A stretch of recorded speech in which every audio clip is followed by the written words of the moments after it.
Walaupun mungkin orang tua kita punya kekurangan, tapi kita jangan pernah bosan untuk bersaksi di hadapan Allah bahwasanya orang tua kita itulah yang terbaik ketika merawat kita selaku hambanya Allah.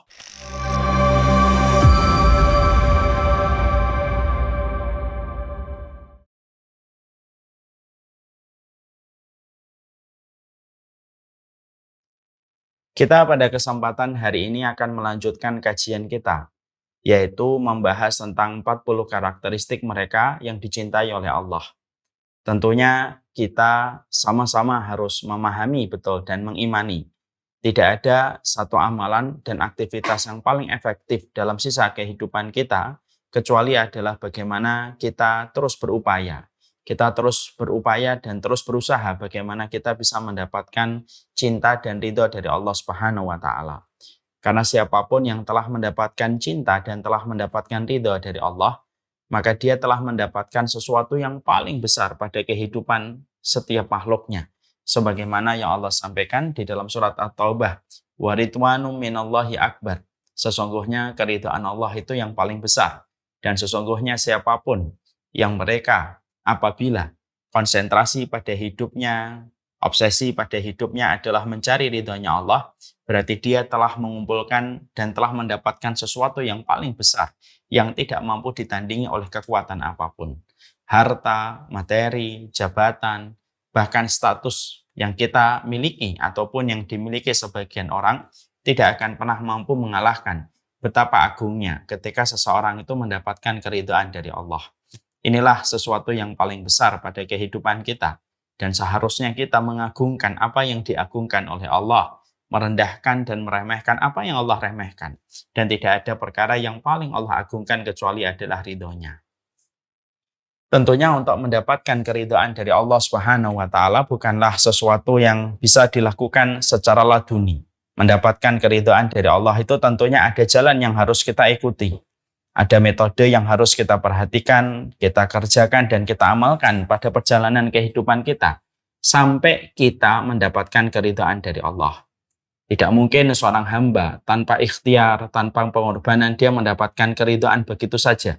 Karena sesungguhnya kita sudah diingatkan di dalam salah satu syair. Tarjun najata walam tasluk masalikaha fa inna safinata la tajri alal yabas. Tarjun najata, kamu mengharapkan sukses, tetapi kamu tidak menempuh jalannya, tidak memperhatikan pengorbanan dan metode yang kamu berikan ketika ingin mengharapkan kesuksesan, maka sesungguhnya kapal tidak akan pernah berlayar di atas daratan pasir.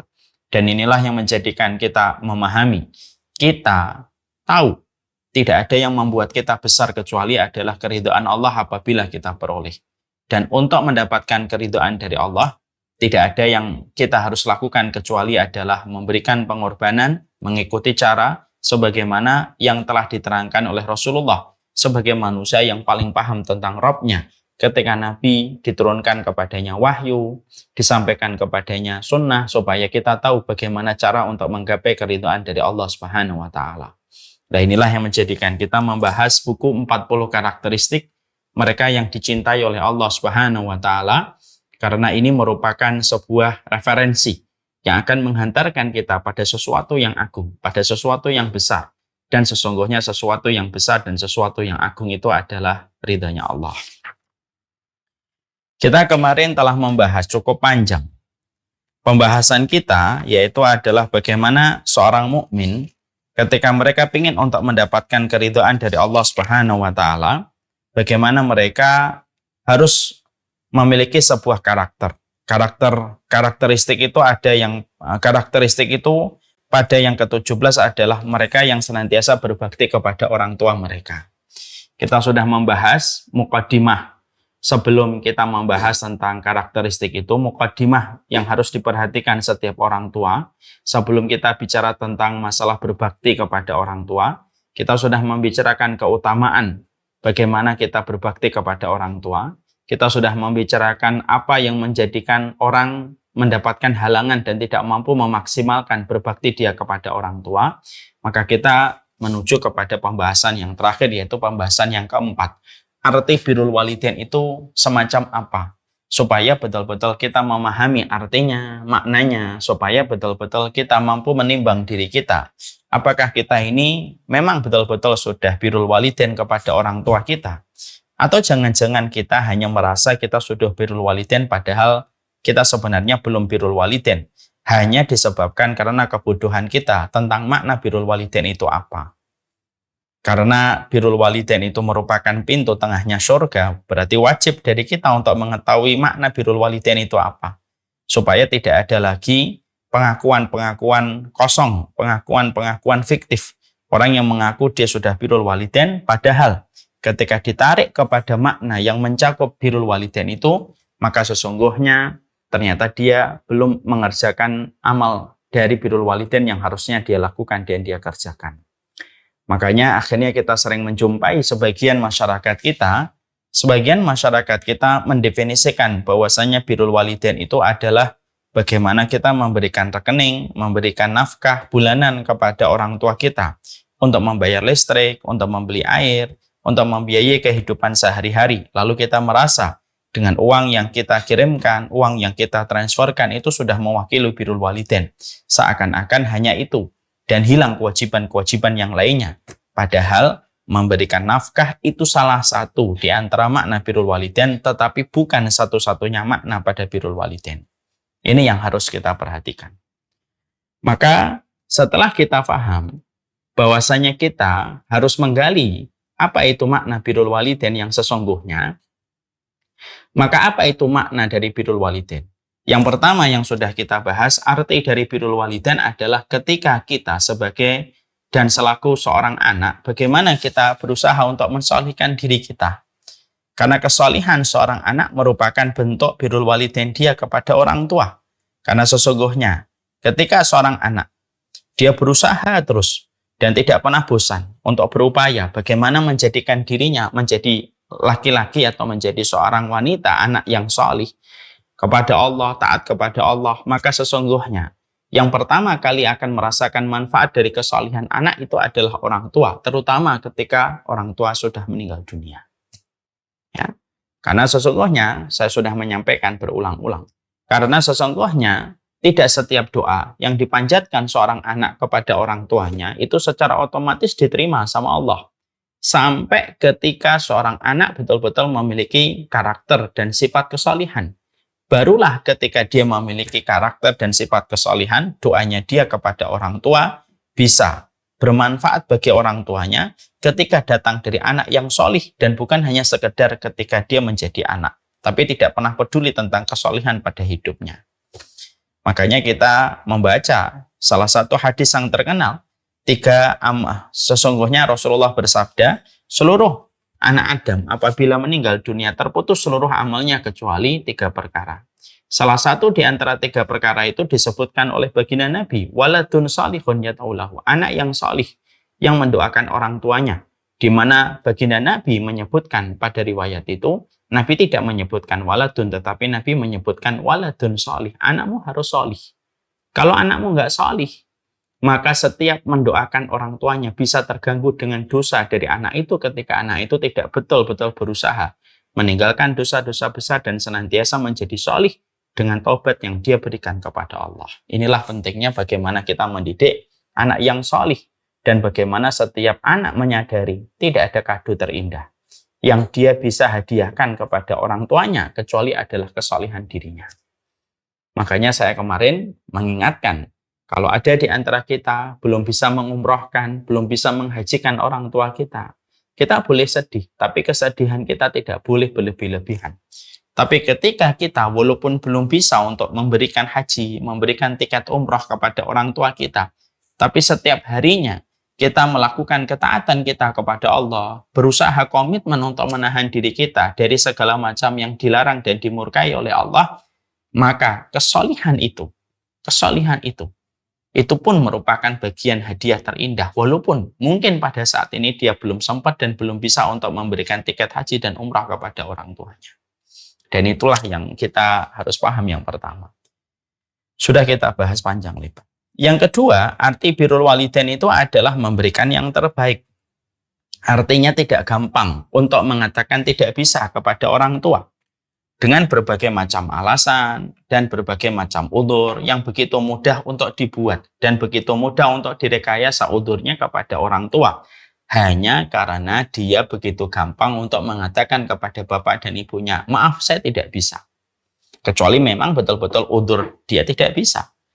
Maka sesungguhnya makna birrul walidain itu adalah memberikan yang terbaik pada setiap respon yang diberikan seorang anak terhadap permintaan setiap orang tua, selama permintaan itu merupakan permintaan yang tidak bertentangan dengan syariat dan tidak bertentangan dengan kitabullah dan tidak bertentangan dengan apa yang ada di dalam sunnah. Makanya kita melihat bagaimana kisah nyata seorang Uwais Al-Qarni ketika beliau mendapatkan permintaan dari seorang ibu yang lumpuh yang ada di kota Yaman, yang jarak terbentang antara Yaman dengan kota Mekah 1119 km. Ibunya pengen haji, padahal kondisinya pada kondisi lumpuh. Sampai akhirnya Uwais Al-Qarni tidak menampik perkataan dan permintaan dari ibunya, tidak mengatakan kepada ibunya bahwasanya haji sudah tidak wajib bagi ibu karena ibu sudah lumpuh. Karena sesungguhnya syaratnya haji itu mampu, dan salah satu makna mampu itu mampu secara kesehatan.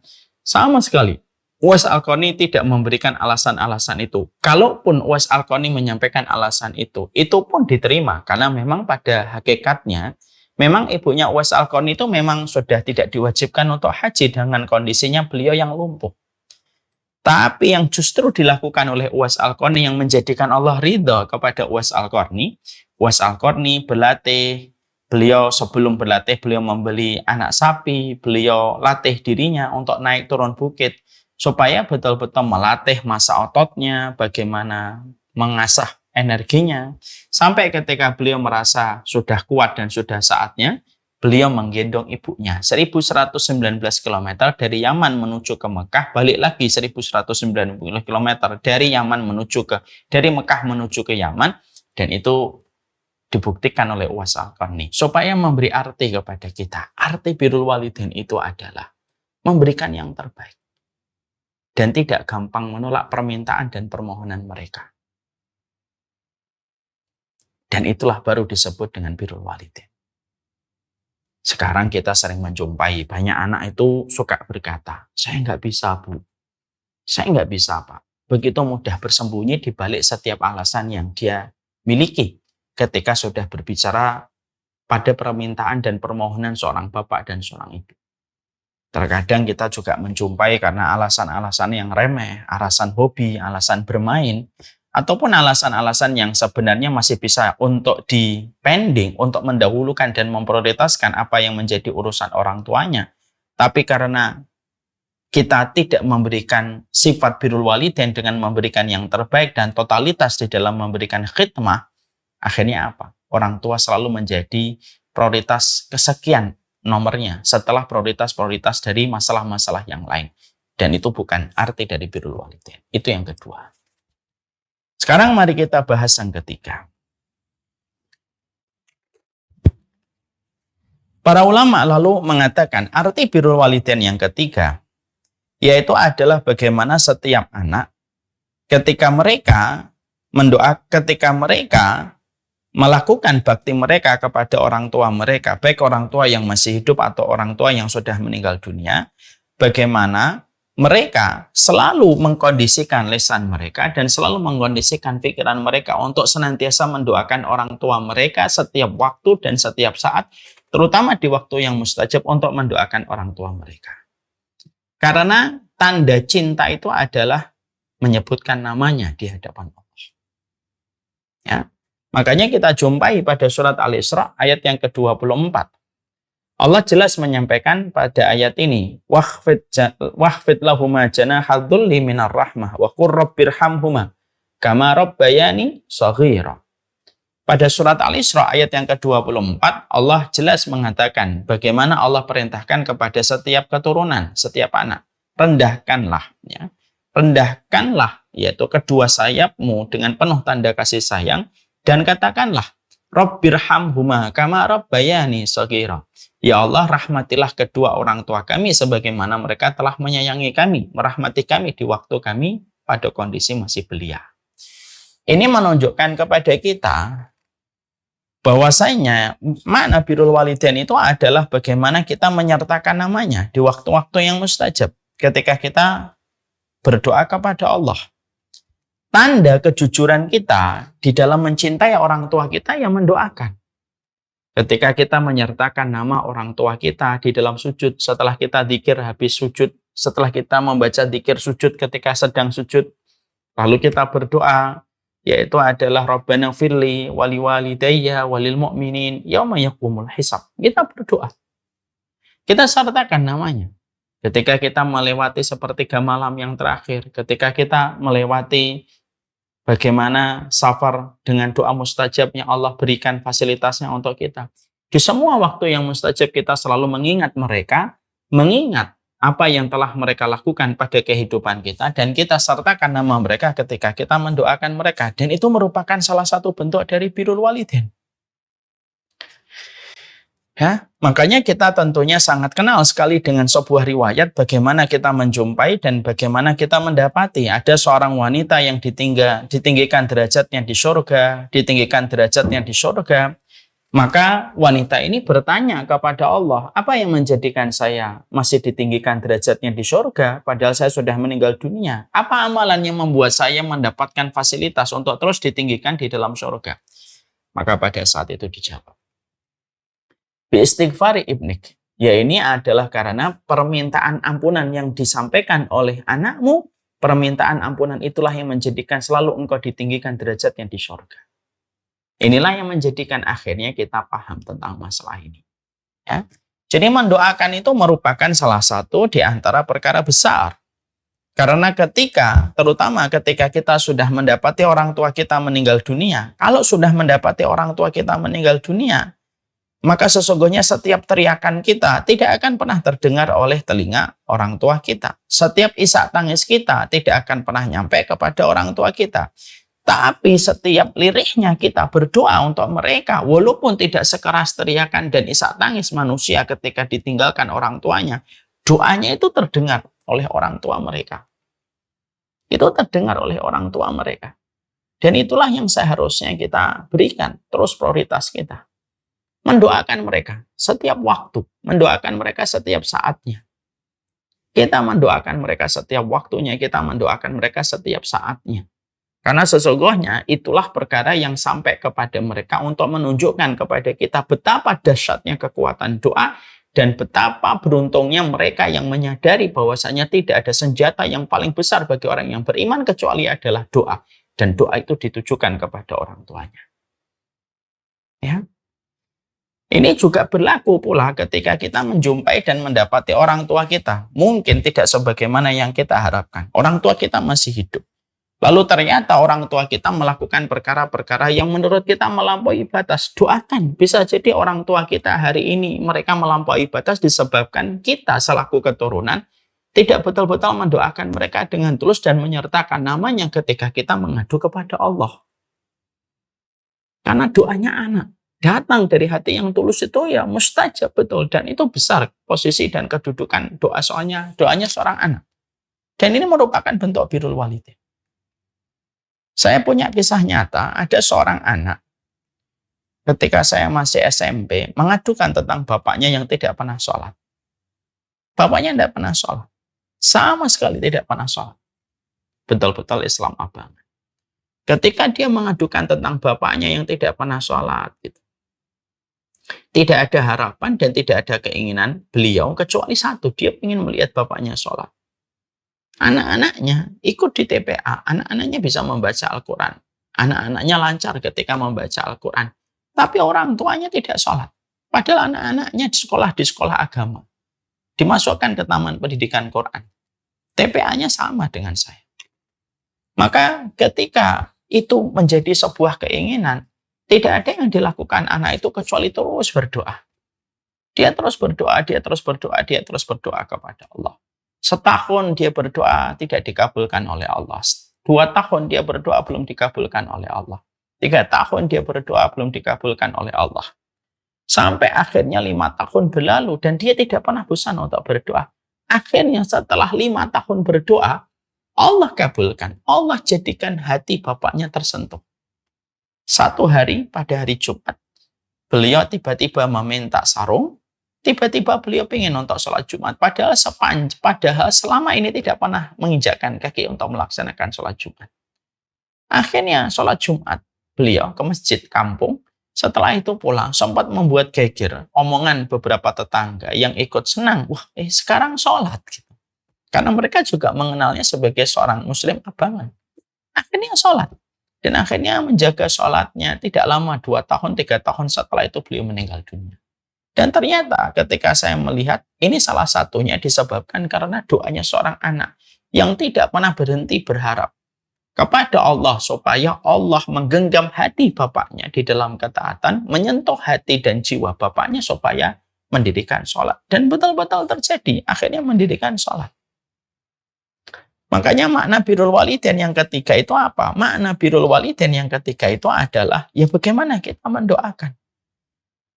Apapun kekecewaan yang pernah kita lalui, baik mungkin ketika orang tua kita dulu tidak maksimal ketika merawat kita, mungkin ada hal-hal yang tidak sesuai harapan kita ketika kita dulu dididik sama orang tua kita, bagaimanapun tetap maafkan. Dan cara kita memaafkan adalah tulus bagaimana kita mendoakan mereka dan memberikan kesaksian kepada Allah.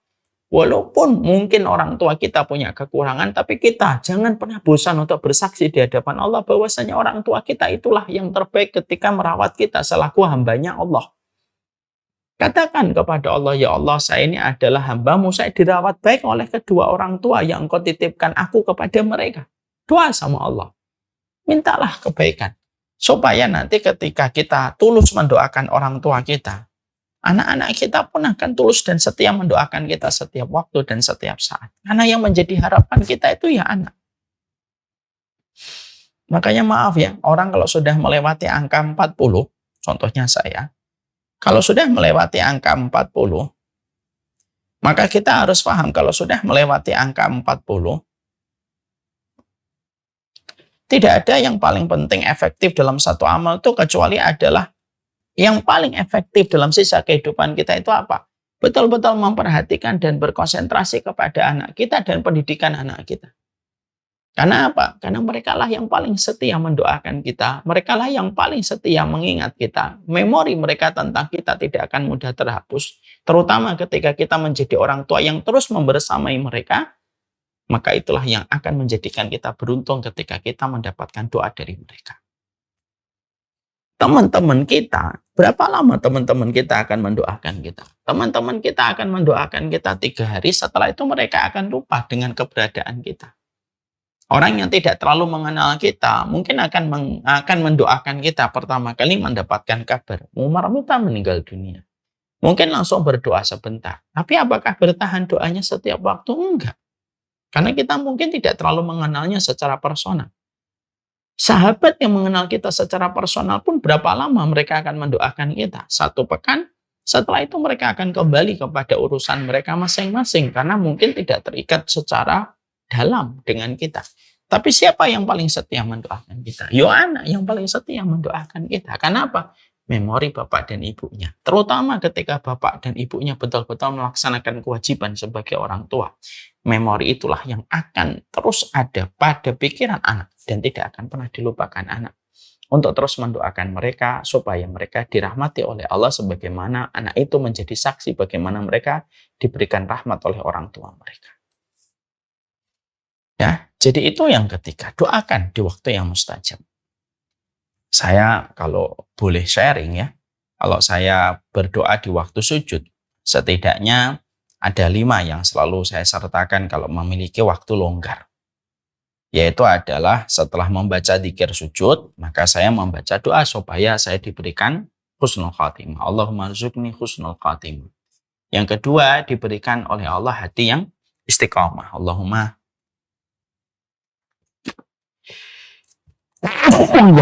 Allahumma ya muqallibal qulub tsabbit qalbi ala dinika. Yang ketiga, yaitu adalah kita memohon kepada Allah supaya kita diberikan keikhlasan di dalam setiap ucapan dan perbuatan. Baru setelah itu kita berdoa, Rabbana firli wa liwalidayya walil mu'minina yauma yaqumul hisab.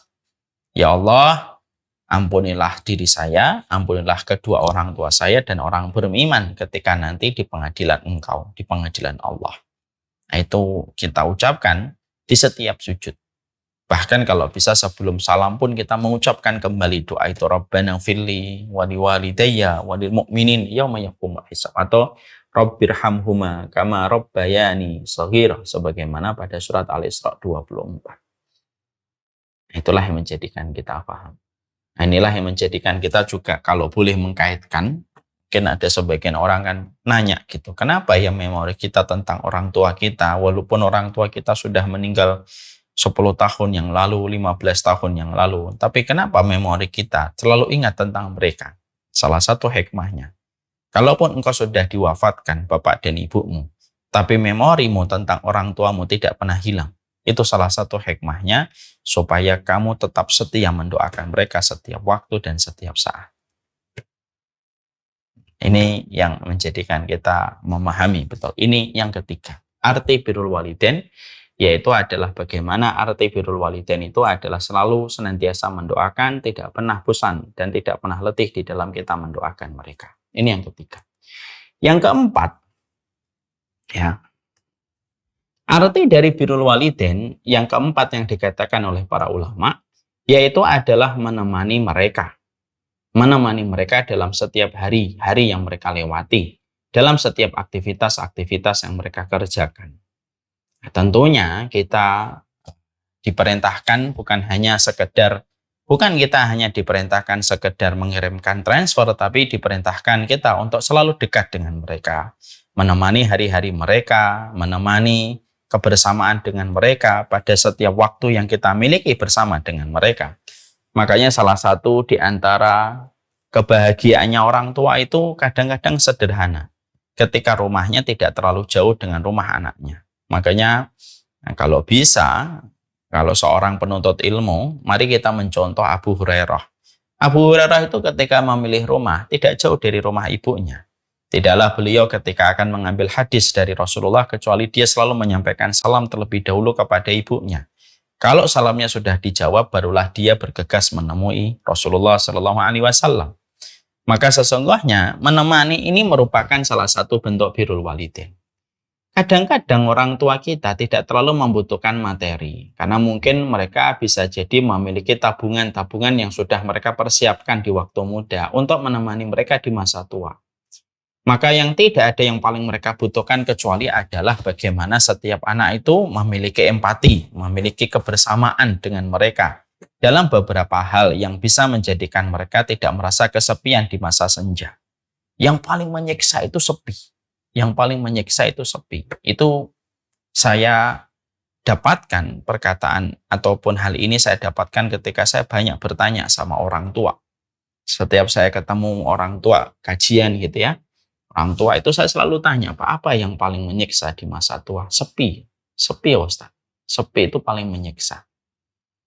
Bapak itu pun pernah saya banyak tanya gitu, apa yang paling menyiksa itu? Sepi, nak. Kalau kamu sudah kajian gitu ya, dulu sebelum pandemi, kamu kadang kajian gitu, baru datang ke Bapak malam atau kadang-kadang datangnya pagi sebelum kajian, maka yang paling membosankan itu rasa sepi. Ya. Dan tentunya kita paham betul bahwasanya orang tua kita, maka sesungguhnya sudah mulai tersaring hobinya, sudah mulai tersaring aktivitasnya. Maka sesungguhnya musahabatuhum wa sahibhuma. Maka sesungguhnya kita diperintahkan untuk menemani mereka, lalu membicarakan banyak hal dengan mereka, lalu kita menemani dalam setiap aktivitas yang mereka lakukan, maka itu merupakan salah satu bentuk birrul walidain. Karena apa? Kesepian itu menyiksa bagi banyak orang tua. Kesepian itu menyiksa bagi banyak orang tua.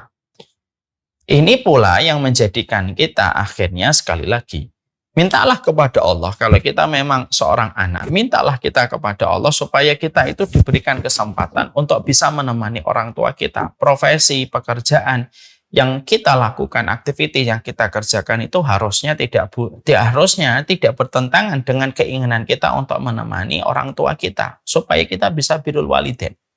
Makanya tadi saya sampaikan, orang yang beriman, kalau dia menuntut ilmu, Kalau bisa memilih rumah lokasinya, jangan hanya berdasarkan alasan strategis.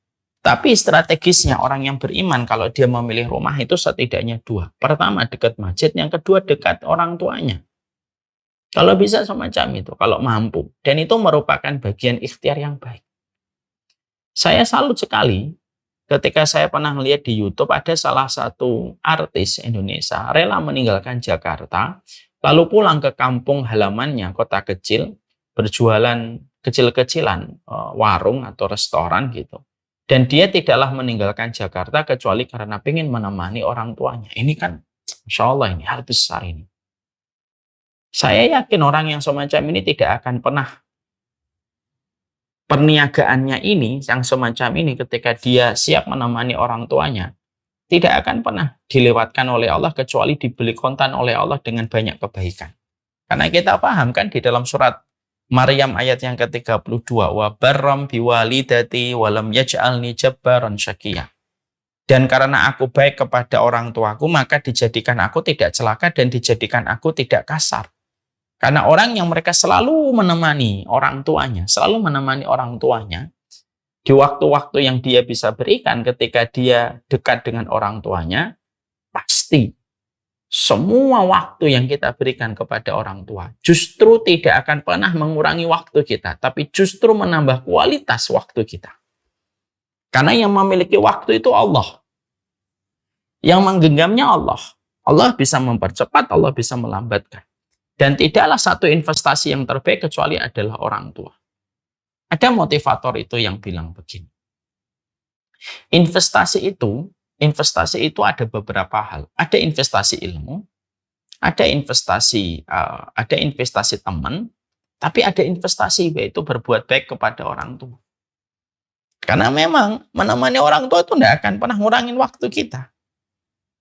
Karena bisa jadi ada orang yang merasa kurang dengan waktunya, ya karena dia tidak memberikan waktu terbaiknya kepada orang tua ataupun memperhatikan dan empati kepada orang tuanya di masa-masa senjanya. Dan kita harus ingat, setiap kita menemani orang tua kita, semakin bertambah umurnya, semakin bertambah pula kelipatan pahalanya. Orang yang menemani orang tua, anak yang menemani orang tua di usia orang tuanya 50 tahun itu berbeda ketika anak menemani orang tua usianya 60 tahun. Itu sudah beda. Anak yang menemani orang tuanya di usia 60 tahun itu berbeda ketika dia menemani orang tuanya di usia 70 tahun. Itu berbeda. Semakin tua, semakin sepuh, semakin besar kelipatan-kelipatan pahala yang didapatkan bagi setiap anak yang mereka memberikan khidmah dan memberikan birrul walidain, salah satunya musyahabah, yaitu menemani mereka.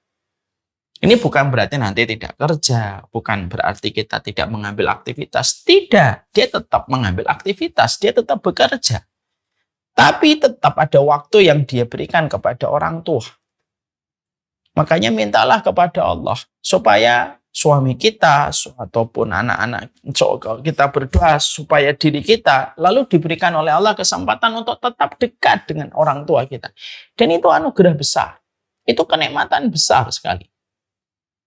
Yang mana kenikmatan itu tidak akan terulang dua kali. Menemani orang tua di waktu sepuh itu mungkin agak merepotkan. Tapi bagi orang yang beriman itu tidak ada kerepotan pada satu jalan yang disebut dengan pintu tengahnya surga. Ya. Makanya sering sekali saya menyampaikan nasihat pernikahan sama mereka yang baru menikah. Jangan pernah jauh-jauh memilih rumah selama masih punya kesempatan. Rumah kita dekat dengan rumah orang tua kita, ambil rumah yang dekat dengan orang tua kita, jangan meninggalkan. Mungkin terkadang ketika kita mengambil posisi rumah kita dekat dengan rumah orang tua kita, maaf ya, mungkin terkadang gajinya cuma 10 juta. Beda kalau kita mungkin harus ke luar negeri, mungkin gajinya sampai 50, sampai 80, sampai 100 juta. Tapi 10 juta itu keberkahannya kalau kita niatkan untuk menemani orang tua. Bisa jadi keberkahannya itu mengalahkan mereka yang punya gaji 100 juta tapi berjauhan dengan orang tuanya. Tapi orang tua saya ridho kok Ustaz, mengizinkan. Memang betul. Orang tua mah tidak akan tega untuk mengatakan dan mengatur kepada anaknya supaya anaknya dekat dengan mereka. Mereka selalu mengatakan, sudah silahkan tinggalkan aja. Yang penting abang-abang, anak-anakku ini insya Allah mapan. Orang tua pasti mengatakan itu. Kita kan selaku orang tua juga sering mengatakan itu sama anak. Udah makan aja. Abi nggak lapar? Enggak. Padahal kita lapar. Kita kan sekarang sudah jadi orang tua. Makanya akhirnya di situ kita menjumpai bagaimana kita mencontoh dari riwayatnya Abu Hurairah. Abu Hurairah itu Masya Allah. Abu Hurairah itu memilih rumah yang tidak berjauhan dengan rumah ibunya. Dan itu pula yang dilakukan oleh Ibnu Umar. Ibnu Umar itu memilih rumah yang tidak berjauhan dengan rumah ibunya. Makanya hampir-hampir Ibnu Umar itu selalu makan bersama dengan ibunya. Untuk menemani ibunya. Makanya ada satu riwayat, Ibnu Umar kalau sedang makan bersama ibunya, dia tidak pernah mau makan bareng sama ibunya. Tidak pernah mau makan bareng satu piring dengan ibunya. Ketika ada seseorang yang bertanya sama Ibnu Umar, kenapa kamu tidak mau makan bersama ibumu? Dan kamu selalu tunggu ibumu selesai baru kamu makan. Padahal ibumu mengajakmu untuk makan. Iya, aku khawatir kalau nanti saya makan bersama ibu saya dengan satu piring, ada salah satu lauk yang ada di piring itu yang dilirik oleh ibu saya, gara-gara saya menemani beliau makan, maka dia memberikan lauk itu kepada saya, tetapi tidak jadi mengambil lauk itu untuk dirinya. Saya tidak mau kayak gitu. Saya biarkan ibu saya makan dulu, saya dapat sisanya. Perkataan Ibnu Umar itu menunjukkan bahwasanya rumahnya Ibnu Umar itu tidak terlalu jauh dari rumahnya ibunya.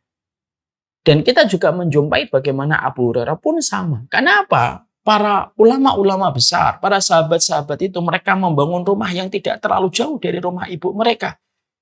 Lah, alasannya itu simpel gitu. Gimana kita bisa berjauhan dengan pintu tengahnya surga kita? Ya. Makanya beruntung sekali kalau ada di antara kita yang mereka mendapatkan kesempatan ibunya itu mau hidup sama mereka. Lalu kita mendapatkan istri yang selalu menyokong kita dan mendukung kita gitu. Lalu istri kita sabar gitu.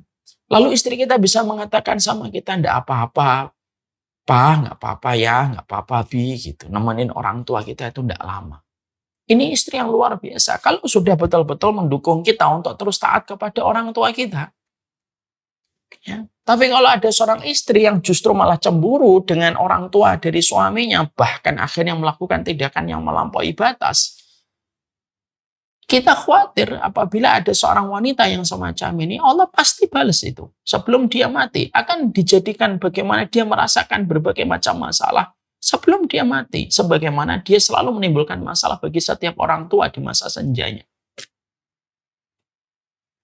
Maka inilah yang menjadikan kita paham, menemaninya itu merupakan hal terpenting. Maka mintalah kepada Allah ketika kita itu memang bisa memohon kepada Allah supaya diberikan jalan rezeki kita itu yang tidak jauh dengan pintu tengahnya surga. Kita memohon kepada Allah supaya kita diberikan satu rumah yang tidak terlalu jauh dari pintu tengahnya surga kita, yaitu adalah rumah orang tua kita. Kalaupun kita, misalkan rumah di sini jarak 100 meter, supaya kita bisa mengunjungi kalau pagi, nanti kalau malam bisa mengunjungi lagi setiap waktu. Pasti bahagia, pasti tenang. Apalagi ketika kita sudah memiliki anak yang menjadi cucu dari orang tua kita, pasti orang tua kita senang ketemu cucunya. Dan itu obat bagi mereka. Itu obat bagi mereka. Ya. Saya ngerasain betul bagaimana seorang bapak ketika beliau mendapati cucu, itu obat luar biasa untuk beliau. Namanya orang tua, ketemu cucu itu senang sekali. Makanya alangkah menderitanya orang tua kita kalau ketemu kita itu harus 2 tahun sekali, harus 3 tahun sekali. Ketemu kita itu harus 1 tahun sekali. Kalaupun itu terjadi, setidaknya akhirnya harus diantisipasi dengan diganti dengan wasilah banyak menelpon setiap waktu. Setiap saat itu saling menelpon. Karena itu merupakan salah satu bentuk khidmah terbaik kita kepada orang tua kita. Yaitu adalah yang keempat, menemani mereka di usia senja. Karena yang paling menyiksa manusia ketika di usia senja adalah kesepian. Ini yang keempat. Yang kelima, para ulama lalu menerangkan kepada kita Makna dari birrul walidain setelah kita membahas yang keempat, yang kelima itu apa? Yaitu adalah bagaimana kita tetap memberikan ilmu kepada mereka, terutama pada petunjuk-petunjuk yang mereka belum kenal dan belum mereka pelajari. Kita harus jujur bahwasanya orang tua kita apabila bukan dari keluarga yang paham tentang syariat, mungkin orang tua kita ini memiliki banyak kekurangan, terutama dalam masalah pengetahuan dan referensi tentang masalah sunnah. Dia masih kurang di dalam referensi masalah sunnah. Kewajiban kita selaku anak, yaitu ketika kita poin yang pertama itu mensolihkan, maka poin yang kelima itu apa? Dia terus belajar. Dan apapun yang dia pelajari harus disampaikan kepada orang tua dengan cara yang terbaik. Dengan cara yang terbaik. Dengan cara yang bisa diterima oleh orang tua itu ketika mendapatkan asupan ilmu dari seorang anak. Maka ini yang perlu untuk diperhatikan. Banyak anak hari ini, di antara fenomena yang terjadi, banyak anak yang mereka terus belajar. Dia ikut kajian kemana-mana. Tapi apa yang dipelajari pada kajian itu tidak pernah nyampe kepada orang tuanya. Tidak pernah nyampe kepada orang tuanya, lalu akhirnya berkomentar macam-macam tentang orang tuanya. Padahal dia pun tidak pernah aktif. Dia tidak pernah reaktif untuk menyampaikan setiap ilmu yang dia peroleh untuk disampaikan kepada orang tua. Khidmah, berbakti kepada orang tua itu salah satunya dengan ilmu. Sehingga ketika kita mendapatkan tambahan satu ilmu, maka tidaklah bertambahnya ilmu yang kita dapatkan, kecuali kita harus memberikan dan menyampaikan ilmu itu kepada orang tua kita.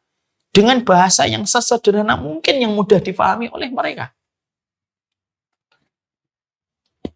Jangan menjadi seorang anak yang sama sekali tidak ada ghirah, tidak ada semangat untuk menyampaikan ilmu.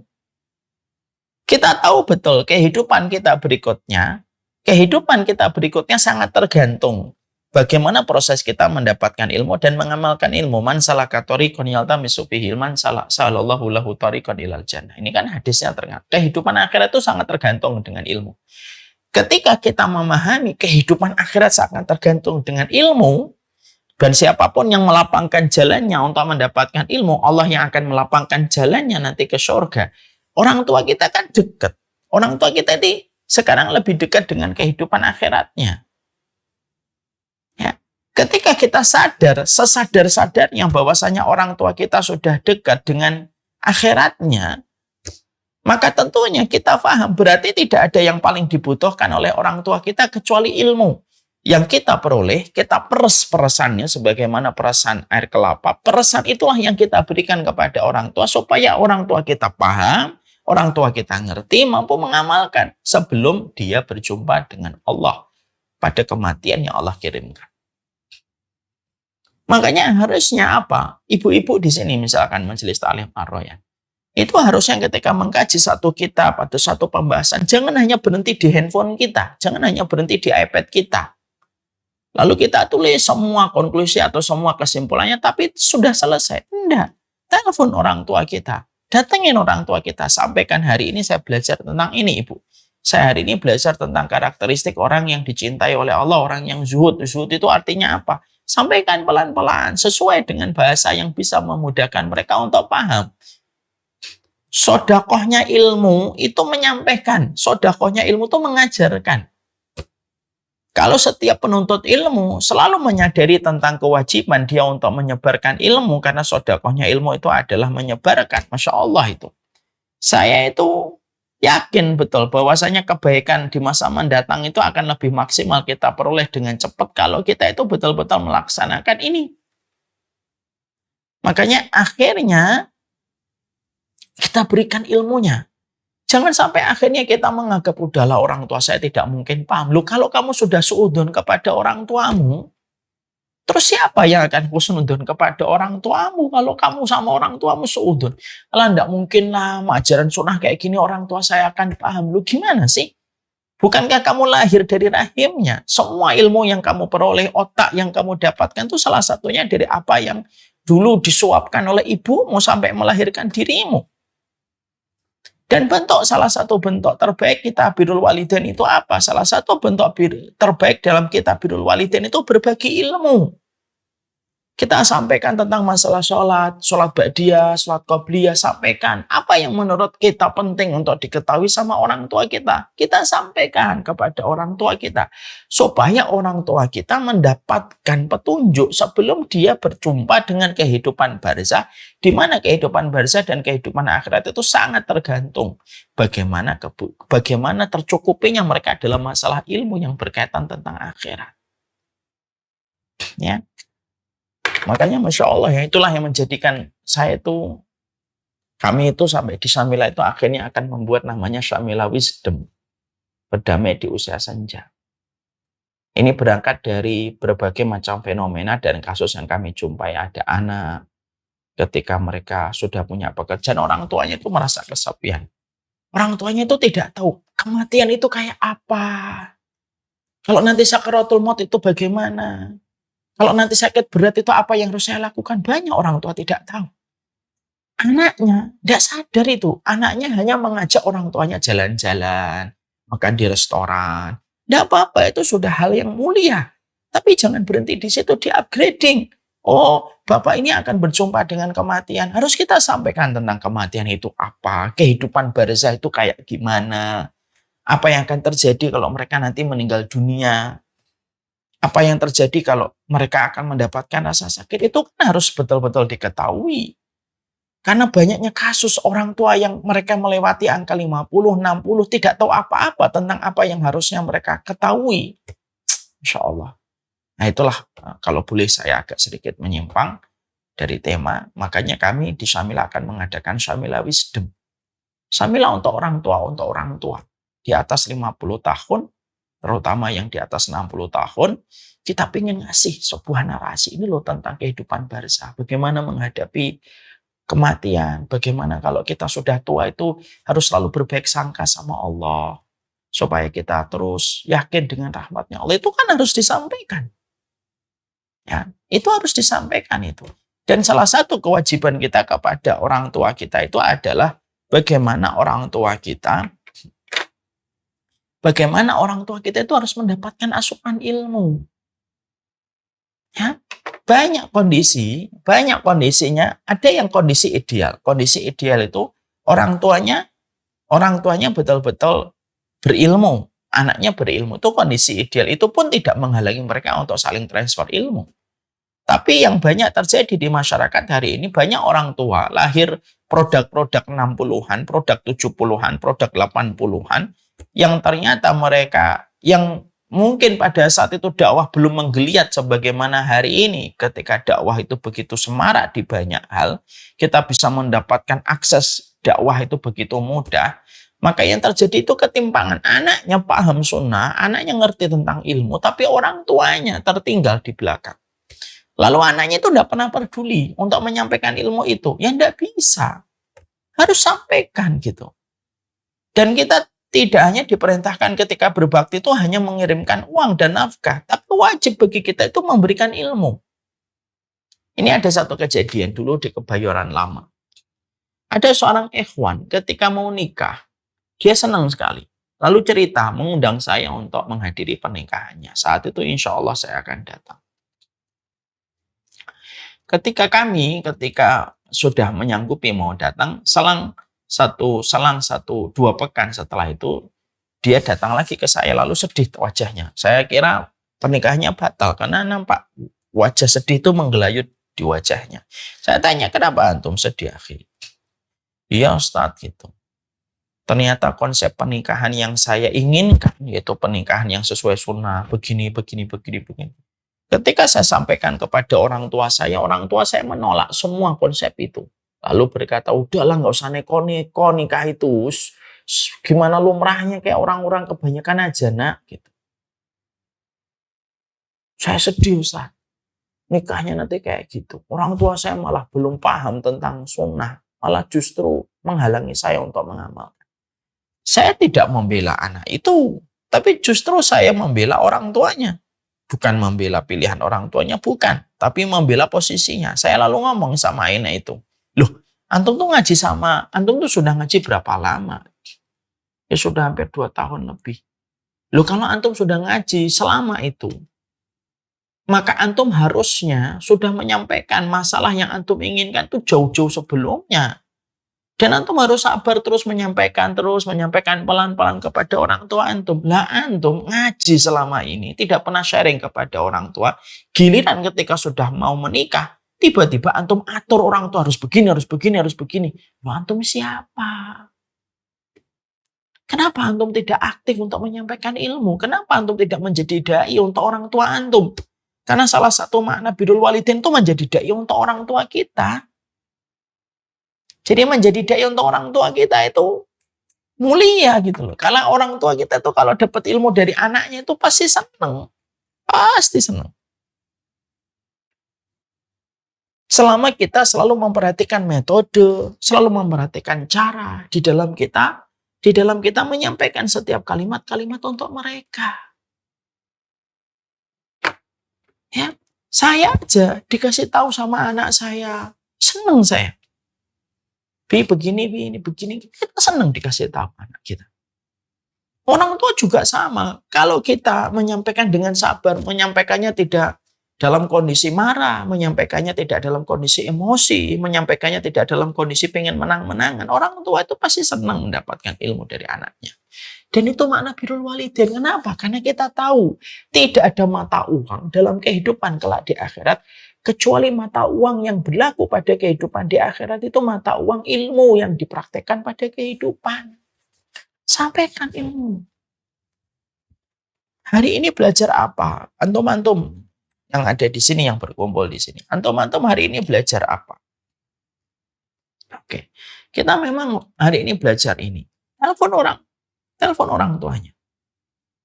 Kalau memang kita masih berjauhan, telepon orang tuanya, sampaikan ilmunya. Dan itu akan menjadi sebuah keberkahan besar yang kita akan peroleh dan kita dapatkan untuk itu. Makanya inilah yang menjadikan kita memahami betul.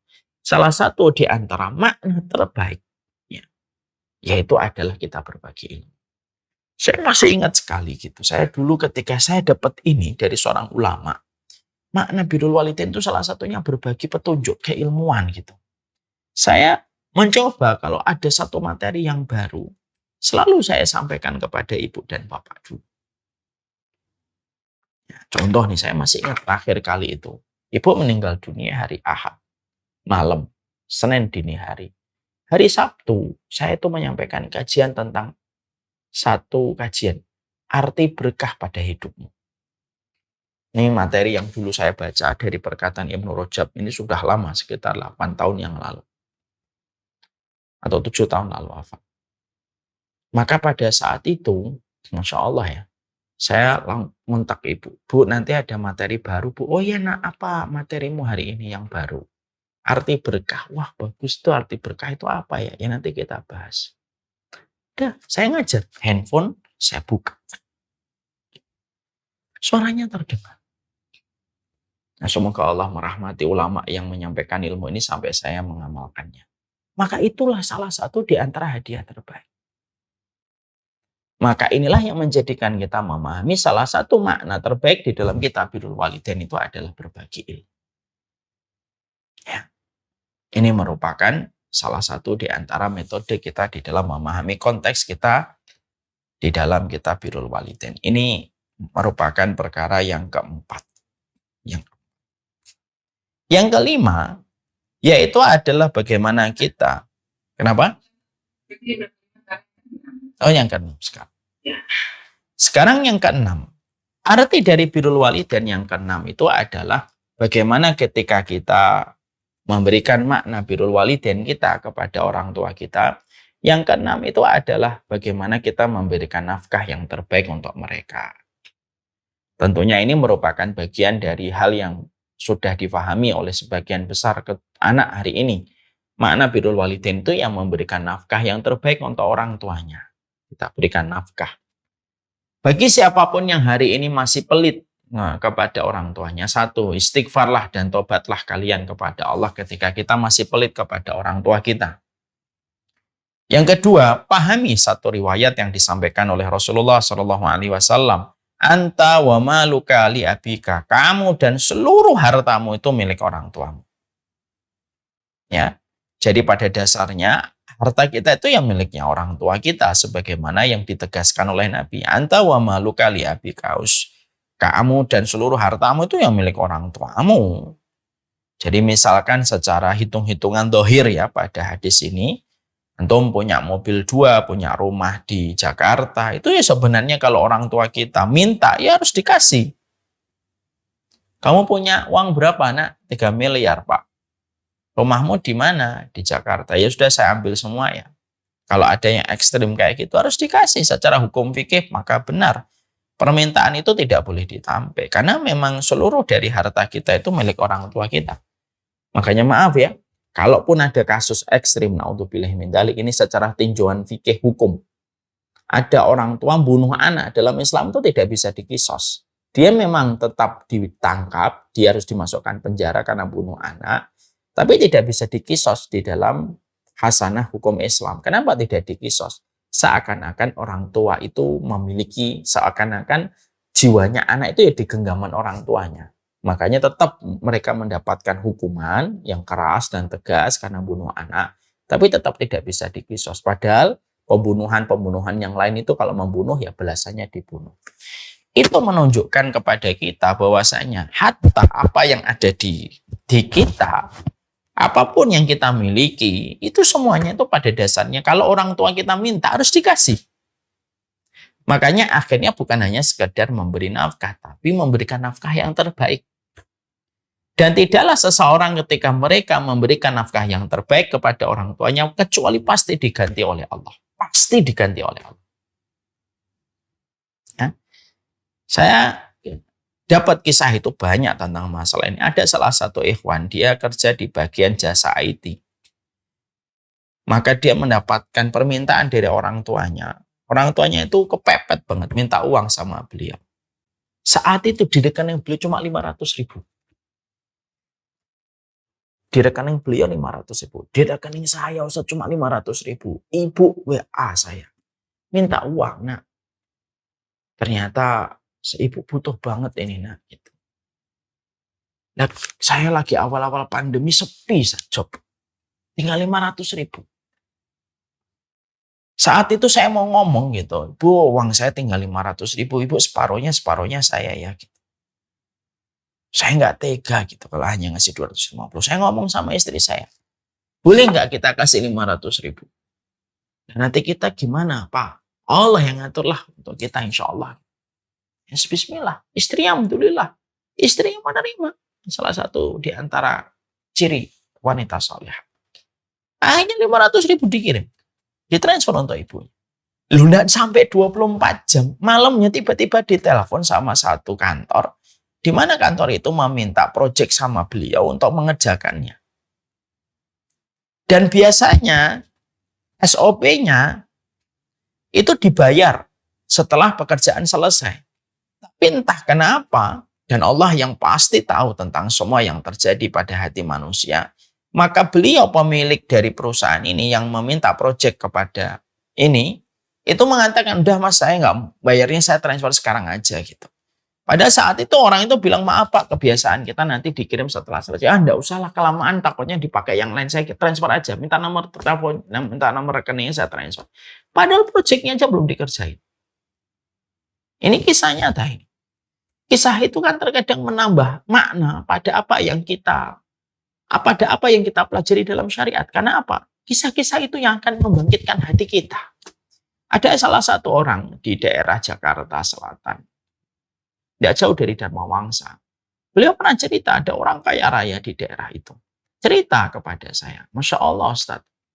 Ya, saya itu pernah pada tahun 97 atau 98 gitu.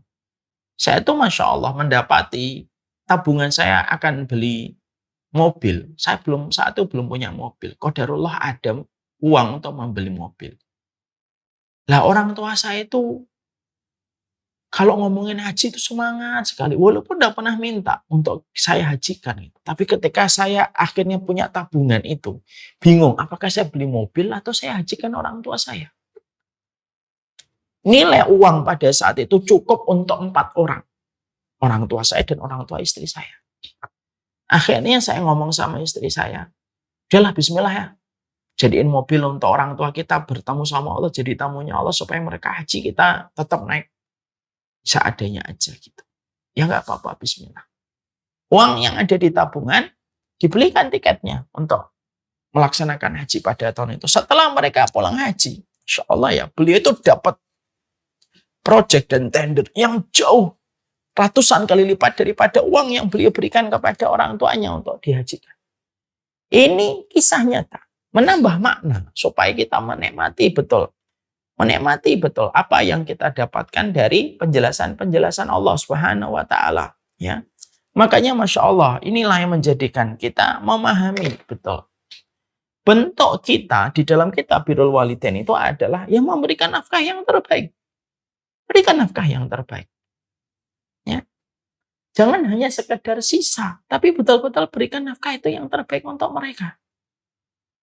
Tidaklah apapun nafkah yang kita berikan kepada orang tua kita, kecuali Allah yang melihat langsung, Allah yang menggantinya langsung, dan Allah ketika menggantinya, di dunia diganti, di akhiratnya diganti.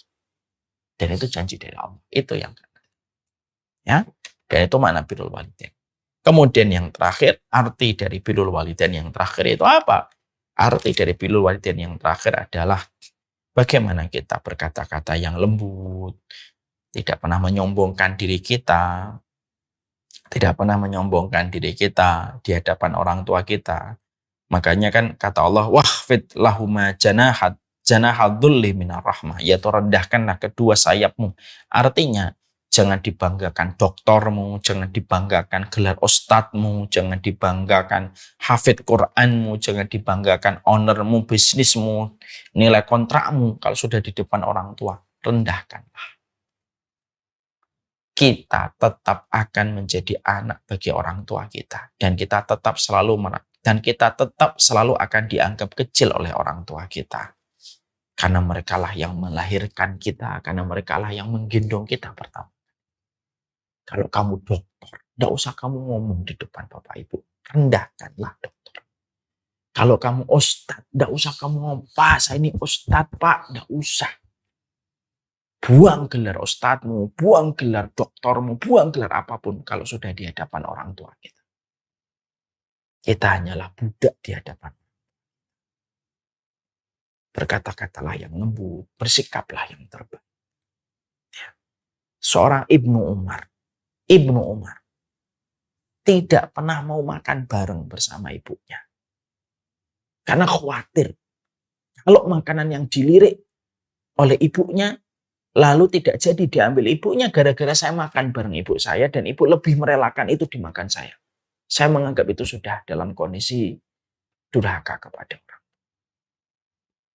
Makanya inilah yang menjadikan kita paham. Itulah arti dan makna dari birrul walidain. Semoga Allah merahmati kita. Semoga Allah memahamkan kita kepada perkara yang Allah cintai dan Allah ridhoi. Tinggal bagaimana praktik. Kalau orang tua kita sudah meninggal, bagaimana Ustaz? Kalau orang tua kita sudah meninggal, solihkan diri kita. Doakanlah yang terbaik.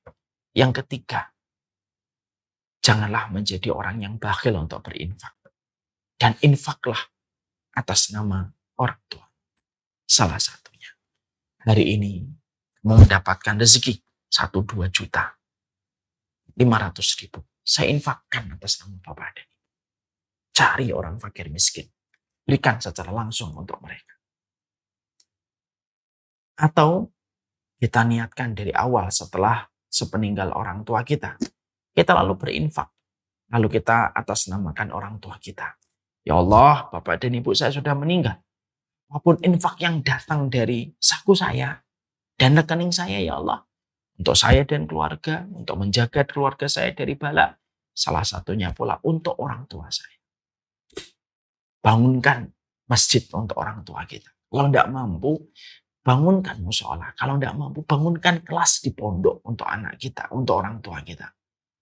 Berikan wakafnya supaya terus berjalan. Alirkan air. Cari mana itu tempat air yang mengalirkan air. Gali air atas nama orang tua. Maka itu akan nyampe pahalanya untuk mereka. Harta itu dari Allah. Allah itu Allah. Tapi pasti diganti oleh Allah. Apalagi kalau kita niatkan untuk orang. Sallallahu ala nabiyina Muhammad. Alhamdulillahirabbil alamin. Berarti sifat yang ke-17 sudah selesai. Kita akan lanjutkan sifat yang ke-18. Sifat yang ke-18 itu apa, Ustaz? Yaitu karakteristik mereka yang dicintai oleh Allah, yaitu adalah mereka yang saling mencintai karena Allah. Sifatnya gimana saling mencintai itu karena Allah? Banyak orang yang hari ini suka tertipu dengan pengakuan dirinya. Saya mencintai karena Allah. Padahal dia mencintai karena golongannya. Bukan karena Allah. Tapi karena orang yang dia cinta itu ya karena golongannya dan kelompoknya. Terus gimana makna pada mencintai karena Allah? Itulah yang akan menjadi pembahasan kita pada pertemuan kita berikut.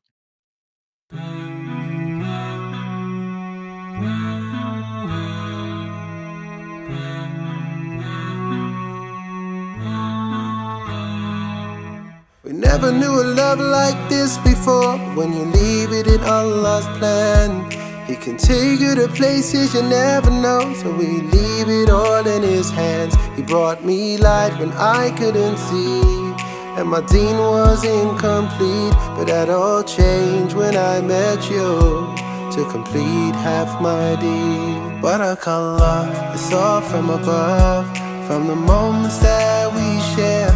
Barakallah, we've come this far, then in Jannah we will share. Barakallah, it's all from above, from the moments that we share. Barakallah, we've come this far, then in Jannah we will share. I will always be there for you, no matter what will be. I know Allah is there for us. His love will always be here. He brought us light when we couldn't see, and our deen was incomplete. Now that's all changed. Now we have each other, completed half our deen. There is a reason why we catch feelings, and our feet haven't touched the ground. Cause I got you and you got me, completing half our deen.